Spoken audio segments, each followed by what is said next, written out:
Hello, I am विद्या चक्रवर्ती। हाय, मैं हूँ सोनाक्षी कर। हाय, मैं हूँ ऋषि सिंह। हाय, मैं हूं नवदीप बडाली। और आप हमें देख रहे हैं टेंटेन डिवाइन मीडिया पे। लता मंगेशकर जी के एनिवर्सरी को हम सेलिब्रेट कर रहे हैं। इस उम्र में आके भी वो इतनी अदा से इतने अच्छे से परफॉर्म डांस करती है और इतनी स्पोर्टिंगली सब कुछ हैंडल करती है। वो हमारे सामने आके बात कर रहे, हमारे गाने के बारे में बोल रहे, ये हमारे लिए कितनी बड़ी बात है। लेकिन वो जब बताते थे तो वो ऐसे लगता था कि आंखों के आगे सामने वो मंजर आ जाता था, एकदम से ऐसे उनका बताने का तरीका था तो आंखों में पानी आ जाता था। हेलो। तो सबसे पहले तो मैंने कंग्रेचुलेशंस टॉप 8 में हो। क्या कहना चाहूँगी कि कितनी नर्वसनेस है, कितनी एक्साइटमेंट है और प्रेशर कितना है? एक्साइटमेंट तो बहुत ज़्यादा है क्योंकि अभी हम टॉप 8 में आ चुके हैं और कंपटीशन बहुत ज़्यादा टफ भी हो गया है, तो नर्वसनेस है थोड़ा सा और एक्साइटमेंट बहुत ज़्यादा है। बहुत ही एक्साइटिंग जर्नी रही है इंडियन आइडल की अब तक की, और टॉप 8 में पहुंच के ऑब्वियसली कंपटीशन तो टफ है ही, बट उतना ही ज़्यादा मज़ा आ रहा है क्योंकि इतने सारे गाने, इतने सारे एपिसोड्स को हम एक्सप्लोर कर रहे हैं, इतने एक्साइटिंग एपिसोड्स को एक्सप्लोर कर रहे हैं। बीच में अभी हमने जस्ट रिसेंटली अपने धर्मेंद्र जी और मुमताज़ जी वाले एपिसोड को आप सबने देखा होगा, इतना ज़्यादा प्यार दिया। और उसी के बाद अब नेक्स्ट हम श्रेया जी के साथ सेलिब्रेट कर रहे हैं और लता मंगेशकर जी के एनिवर्सरी को हम सेलिब्रेट कर रहे हैं, और इतने ज़्यादा एक्साइटिंग एपिसोड्स के साथ हम आ रहे हैं। और ये हमारे कंपटीशन का लेवल तो बढ़ा ही रही है, पर उसके साथ साथ हम जो चीज़ें सीख रहे हैं यहाँ से वो ज़्यादा इम्पोर्टेंट है। तो हमने बहुत सारी चीज़ें सीखी है इतने बड़े बड़े गुरुओं के साथ, और तो बहुत ही अच्छा लग रहा है। यस, इस मंच पर अलग अलग लेजेंड लोग भी आए हैं और काफ़ी आप लोगों को कॉम्प्लीमेंट्स भी मिले। अगर आप चारों से हम पूछना चाहे बेस्ट कॉम्प्लीमेंट्स की बात, तो किसका आप लोगों को बेस्ट कॉम्प्लीमेंट लगा? नहीं, देखिएगा जितने भी अभी तक गेस्ट आए हैं सभी के सभी बहुत ज़्यादा उनका पद है जो बहुत ज़्यादा ऊंचा है, और हम तो बचपन से ही उनके फ़ैन हैं, उनको टीवी पर न्यूज़पेपर पर देखते आ रहे हैं। उनके मुंह से एक लफ्ज़ भी हमारे लिए तारीफ़ के बदौर निकलना वो बहुत ज़्यादा हमारे लिए मायने रखता है और खुशी मिलती है बहुत ज़्यादा। और कॉम्प्लीमेंट सभी के सभी जितने भी देते हैं बहुत ज़्यादा अच्छा लगता है क्योंकि मेहनत की है तो उस चीज़ का फल अब मिल रहा है, तो वो खुद में बहुत ज़्यादा मज़ा आता है। और थोड़ा सा और हमें करेज मिलता है कि इनकरेज होते हैं हम कि हमें अगली बार और ज़्यादा अच्छा करना है और ज़्यादा अच्छे कॉम्प्लीमेंट्स लेने हैं। तो कॉम्प्लीमेंट जो भी मिलता है वो हम एक अवार्ड की तरह अपने आप को लेते हैं उस कॉम्प्लीमेंट को और अच्छे से पेश करते हैं अगली बार। और कॉम्प्लीमेंट तो हर एपिसोड में हम लोगों को सारे जितने भी जजेस से तो मिलता ही ऑब्वियसली, बट जो हमारे गेस्ट जज होता है तो वो भी देते हैं। जैसे रिसेंटली हमने जो एपिसोड जो शूट किया है प्यारे लाल जी के साथ और श्रेया मैम के साथ, तो वो दोनों इतने ज़्यादा एक्सपीरियंस हैं और इंडस्ट्री को इतना अच्छे तरीके से जानते हैं, तो उनके कॉम्प्लीमेंट्स हमारे लिए एक सीख होगी कि हम आइडल के बाद जो हमारी जो जर्नी रहने वाली है उसके बाद हमें कैसे काम करना है और क्या क्या चीज़ें होनी चाहिए आपके अंदर जो आपको एक अलग एक पहचान देती है। तो वो चीज़ सीखना उनसे बहुत ज़्यादा इम्पोर्टेंट था। और खासकर श्रेया मैम को तो मेरी दिली इच्छा थी कि वो इंडियन आइडल पे आएँ, और दो ही लोग थे, एक श्रेया मैम और एक अरिजीत सर। तो अरिजीत सर का तो अभी नहीं है, पर श्रेया मैम आ गई, इससे अच्छी बात क्या हो सकती है। तो एक इच्छा तो पूरी हो ही चुकी है सभी की। तो ये ये अपने में ही एक अच्छा कॉम्प्लीमेंट है कि भाई इतने लेजेंडरी लोग हमारे सामने और साथ में गा रहे हैं। सबसे पहली बात साथ में गा रहे हैं, तो और इतनी ब्यूटीफुल सोल उनका है, और हर एक के लिए ऐसा नहीं कि कोई सब एक दूसरे से अलग हैं, सब एक हैं क्योंकि म्यूज़िक हमारा एक है, तो उसमें कोई बंटवारा हो ही नहीं सकता। तो ये एक सबसे बड़ा कॉम्प्लीमेंट हम सब के लिए है। ओके, गोल्डन एरा अभी रिसेंटली धर्मेंद्र जी और मुमताज़ जी जब आए थे तो गोल्डन एरा को फिर से एक बार रिकलेक्ट किया गया मेमोरी। तो इसके बारे में क्या कहना चाहूँगी, जब वो दोनों स्टेज पर आए थे what was your reaction personally, और किसे एक थी आशा धर्मेंद्र जी से मिलना और मुमताज़ जी? बिल्कुल, हाँ बिल्कुल। गोल्डन एरा की बात हो तो हम सबसे पहले गाने के बारे में बात करते हैं, और जिनके गाने सुन के हम बड़े हुए हैं और जिनके ऊपर पिक्चराइज हुआ है वो गाना, उनको सामने देखना हमारे लिए एक ड्रीम जैसा था। मतलब वो हमारे सामने आके बात कर रहे, हमारे गाने के बारे में बोल रहे, ये हमारे लिए कितनी बड़ी बात है। जिनके गाने में लता जी ने गाया है, रफ़ी जी ने गाया है, और वो हमारे गाने सुन रहे हैं, ये हमारे लिए बहुत ज़्यादा बड़ी बात थी। और ऊपर से उन्होंने इतना एंजॉय किया, ऐसा लग ही नहीं रहा था कि वो हमसे पहली बार मिले हैं, ऐसा लग रहा है कि बहुत पहले मिल चुके हैं और एक दूसरे के साथ इतने घुल मिल गए थे, डांस किया, बात किए, तो बहुत ज़्यादा मज़ा आया, बहुत अच्छा लगा। सबसे एक्साइटिंग जो बात थी अब तक में वो ये थी कि प्यारेलाल जी जैसे हैं और काफ़ी जितने भी काफ़ी वेल एक्सपीरियंस जो भी हमारे म्यूजिशियन आए हैं अब तक में, तो उन्होंने सबसे कॉमन जो सबका एक कॉम्प्लीमेंट रहा है सबके लिए वो यही रहा है कि जो हमने गाने जैसे इन्होंने ऐसा बोला कि लेजेंडरी मोहम्मद रफ़ी साहब और किशोर दा के साथ उन्होंने सब ने लता जी के साथ काम किया है, तो उसके बावजूद उन सबको सुनने के बावजूद एक होता है कि वो बात किसी और में नहीं आ सकती, ऑब्वियसली वो नहीं आ सकती है जो उन्होंने गाया है, पर वहाँ तक पहुँचना हम सारे कंटेस्टेंट के लिए वो एक बहुत बड़ा एक कॉम्प्लीमेंट है कि उन्होंने ये चीज़ बोली कि आपने वहाँ तक पहुँच के दिखाया और उस गाने को इतना अच्छा जस्टिफाई किया है कि मतलब अगर वो खुद सुन रहे होते तो उनको इतनी खुशी होती। वो चीज़ बोलना मतलब उनका ये बोलना हमारे लिए ही मतलब धन्य वाली बात है कि बस अब इससे ज़्यादा हम कुछ नहीं चाहिए। अभी आपने कहा कि लता मंगेशकर जी को उनके डेडिकेट करोगे गाना, तो यही जानना चाहेंगे क्या कुछ टिप्स लिया है आप, जो भी लेजेंड्स आए थे तो जब उन्होंने जिक्र किया लता मंगेशकर जी का, तो क्या कुछ टिप्स लिया है उनसे? देखिए अभी तक जितने भी गेस्ट आए हैं सभी से मतलब सभी मतलब हर एक गेस्ट से हम लोगों ने कुछ ना कुछ सीखा है। जैसे कि लास्ट टाइम मुमताज़ मैम और धर्मेंद्र सर आए थे। धर्मेंद्र सर सेकंड टाइम वो आए थे, तो मुमताज़ मैम से जैसे कि वो कितनी मतलब जो भी चीज़ है वो कितनी स्पोर्टिंगली सब मतलब हैंडल करती है, जो मतलब शी 75 आई थिंक, तो इस उम्र में आके भी वो इतनी मतलब इतने अदा से इतने अच्छे से मतलब परफॉर्म डांस करती है और इतनी स्पोर्टिंगली सब कुछ हैंडल करती है, तो ये बात सीखने को मिला है। और बाकी सोनाक्षी जी बोले।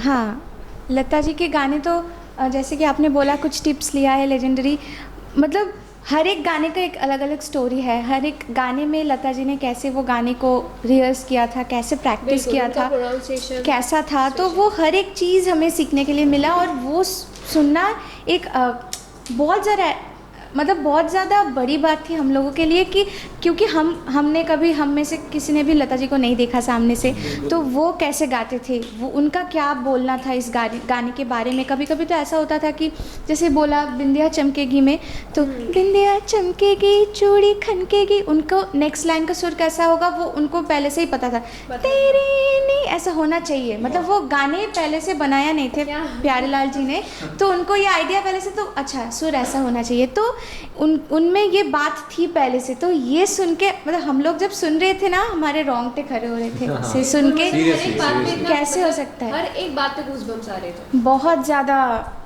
एडवेंचरस था।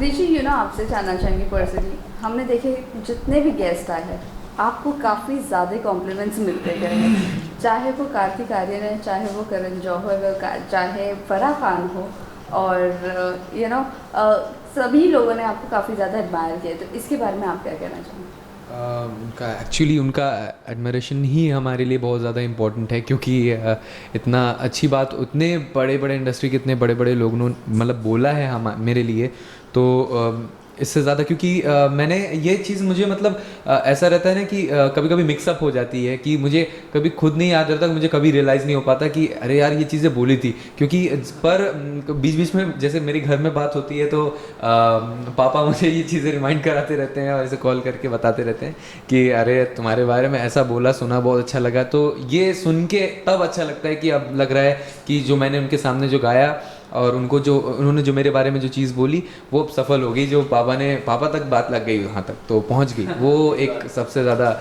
मेरे लिए प्राउड मोमेंट की बात है ऑब्वियसली, क्योंकि मैंने कभी सोचा नहीं था कि मतलब ऐसे मतलब जहाँ अपॉर्चुनिटीज़ है ही नहीं और लोग बट इतने टैलेंटेड हैं, उनको जो प्लेटफॉर्म चाहिए वो यहाँ आए और इतने बड़े स्टेज से ये मिला, ये चीज़ें हमें मिल रही है, तो कितनी बड़ी बात होगी ये सभी के लिए, तो ये इम्पोर्टेंट है। और ये सब देख के ही मतलब ऑब्वियसली बहुत ही अच्छा लग रहा है। फराह खान ने आपको न्यू ईयर के टाइम पे इंट्रोड्यूस करवाने की बात की थी बॉलीवुड में, तो क्या इसके बारे में आपका क्या ख्याल है? हाँ नहीं, ऑब्वियसली, क्योंकि उनका बोलना ही मेरे लिए बहुत बड़ी बात है। जैसा कि मुझे लगा कि अब सही बात है कि हम उनको रोज़ तो मिलते नहीं हैं, कि वो हम उनको पर्सनली जानते हैं या हम उनसे रोज़ मिलते रहते हैं, तो और वो इंडस्ट्री के इतने बड़े लोग हैं, वो कितने ज़्यादा लो एक्टर्स और डायरेक्टर्स के साथ उन्होंने काम किया है, तो वो इतनी बड़ी बात बोल रहे हैं अगर हमें, और तो वही मेरे लिए सबसे ज़्यादा इम्पोर्टेंट है, ना कि वहाँ जाना और उनके साथ मिलना। बट उन्होंने ऐसा बोला, ये ज़्यादा इम्पोर्टेंट था मेरे लिए। सो लास्टली जाना चाहेंगे, अभी तो आप लोग लता मंगेशकर जी को डेडिकेट करने वाले हो सॉन्ग, तो आप लोगों का लास्ट अगर एक ड्रीम किसके लिए होगा गाना डेडिकेट करना सॉन्ग, वो भी इंडियन आइडल के स्टेज पर? देखिए, लता जी तो खुद में ही एक बहुत बड़ा नाम है उनका, और सभी के सभी हम बचपन से ही उनके फ़ैन हैं। फ़ैन तो चलो बहुत ज़्यादा छोटी बात होगी, मतलब बहुत ज़्यादा बड़े भक्त हैं हम उनके, क्योंकि बचपन से उन्हीं के गाने सुने हैं, जो गानों में उनके मुर्कियाँ हैं, जो गाने का बोलने का, जो गाने का वर्ड है, उसका नोट कैसे फेंकना है, कैसे मतलब उठाना है, कहाँ से जगह से, वो मतलब बहुत डिटेलिंग में है उनका, और मतलब सुन के बहुत ज़्यादा मज़ा आता है उनको। कभी भी एक भी गाना उनका ऐसा नहीं है, कोई भी एक भी, जितनी बार सुनो उतनी बार ही नया लगता है, मतलब जितनी बार सुनी जाओ उतना ही मज़ा आता जाता है। और बस एक ख्वाहिश थी उनसे मिलने की, लेकिन वो तो चलो नहीं हो पाई। सपना था कि उनसे मिलेंगे कभी, लेकिन नहीं हो पाया ऐसा।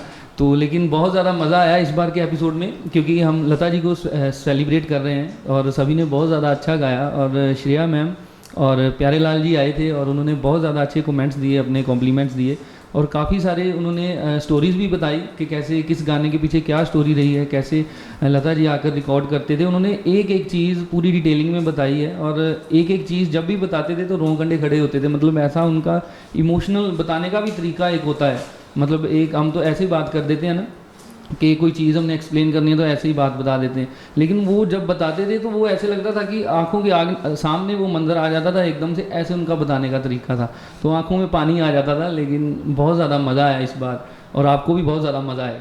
आपकी बात करें पर्सनली आपके दादाजी को लेकर काफ़ी ज़्यादा आपको लोग देखते हैं, और फिर एक बार आपके दादाजी को रिमाइंड भी करते हैं जी। तो इसको लेकर कितना प्रेशर रहता है, क्योंकि वो चीज़ें फॉलो करना और वो चीज़ें वैसे ही मेंटेन रखना कितना प्रेशर लगता है? देखिए, वडाली ब्रदर्स का जो नाम है, जो मेरे पीछे वडाली लगा है, वो खुद में ही एक बहुत ज़्यादा भारी भरकम नाम है, वज़नदार नाम है पूरा, और ख़ुद को बहुत ज़्यादा खुशनसीब समझता हूँ कि उनकी फैमिली में मैंने जन्म लिया। लेकिन बहुत ज़्यादा प्रेशर भी रहता है कई बार परफॉर्मेंस के दौरान, क्योंकि नाम बहुत बड़ा है, और उस हिसाब से उस परफॉर्मेंस को भी मेंटेन करना होता है, ताकि उस रिस्पेक्ट को मैं और दुगना तिगना करूं। तो वो मेरा जो सपना है कि लेगेसी को आगे बरकरार रखने का, वो इस मंच के थ्रू मेरा पूरा हो रहा है, और काफ़ी कुछ इस मंच से सीखा है, और टेक्निकली भी काफ़ी चीज़ें, म्यूज़िकली काफ़ी सारा, मतलब जो फ्यूचर में हमारे काम आएंगी, और बहुत ज़्यादा कुछ सीखा है। और प्रेशर तो ज़रूर रहता ही है कि अच्छा गाना है, और पिछले से अगले एपिसोड में और अच्छा करना है, वो मेहनत हमारी पूरी रहती है जी। तो बहुत ज़्यादा ये चीज़ तो मैंने देखी है, क्योंकि जैसा आपने बताया कि वो लेगेसी को मेंटेन रखना बहुत इम्पोर्टेंट है, तो इसके लिए इसके ऊपर जो जिम्मेदारी है वो भी मैं देखता हूँ, क्योंकि कभी कभी नाना जी का कॉल इसके पास आता है ना, तो जब वो बात करता है तो बहुत डरा डरा रहता है और पूछते भी रहते हैं वो कॉल करके कि कैसा हुआ, गाना कौन सा मिला, क्या है। तो वो ऑब्वियसली फॉलो कर रहे हैं इंडियन आइडल, सबको देखते हैं, बिल्कुल वो देखते हैं वो ना, मतलब उनको पक्का पता है कि सैटरडे संडे रात 8 बजे इंडियन आइडल आ जाना है। मतलब वो टीवी देखते नहीं है वैसे, मतलब वो ना उनके पास फ़ोन है, फ़ोन उनके पास बटन वाला है, दूसरा फ़ोन नहीं है कोई एंड्रॉयड, वो बस घर के 4 नंबर है, उठाने हैं, बंद कर देने, लगाने आते हैं बस। तो मतलब टीवी नहीं देखते, रेडियो के शौकी हैं वो। तो टीवी वो देखना उन्होंने चालू किया है, तो मतलब इंडियन आइडल के थ्रू इंडियन आइडल देखते हैं वो, क्योंकि उनको पता है कि 8 बजे आ जाना है। वो अपना खाना 8 बजे स्टार्ट कर देते हैं, ऐसे टेबल है उनका, और इधर सामने टीवी लगा है, इधर देखते रहते हैं ऐसे मज़े से। मतलब सभी कंटेस्टेंट्स का पता है उनको। तो वो जब भी मतलब मेरे से पूछते हैं कि कौन सा गाना मिला, तो मैं बताता हूँ, तो वो मेरे को फिर बारीकियाँ बताते हैं कि यहाँ पे ये डाल, मतलब यहाँ पे ये इस चीज़ की ज़रूरत है। तो फिर मैं रिकॉर्ड करके उनको भेजता हूँ, तो वो फिर अप्रूवल देते हैं कि हाँ ठीक है, अब गा दे जाके। वो प्रेशर भी है, प्लस इतना अच्छी गाइडेंस मिल रहा है, तो और क्या चाहिए। बिल्कुल। ये तो हो गई ऑन कैमरा की बात, बट अगर बिहाइंड द सीन की हम लोग बात करें तो किस तरह का माहौल होता है? अपने फैन से कुछ शेयर करना चाहोगे, कुछ मेमोरीज शेयर करना चाहोगे? हाँ, मतलब अभी तो फिलहाल हम लोग थोड़ा सोशल मीडिया वाले ज़्यादा हो गए, रील्स हो गया, थोड़ा बनाने लग गए।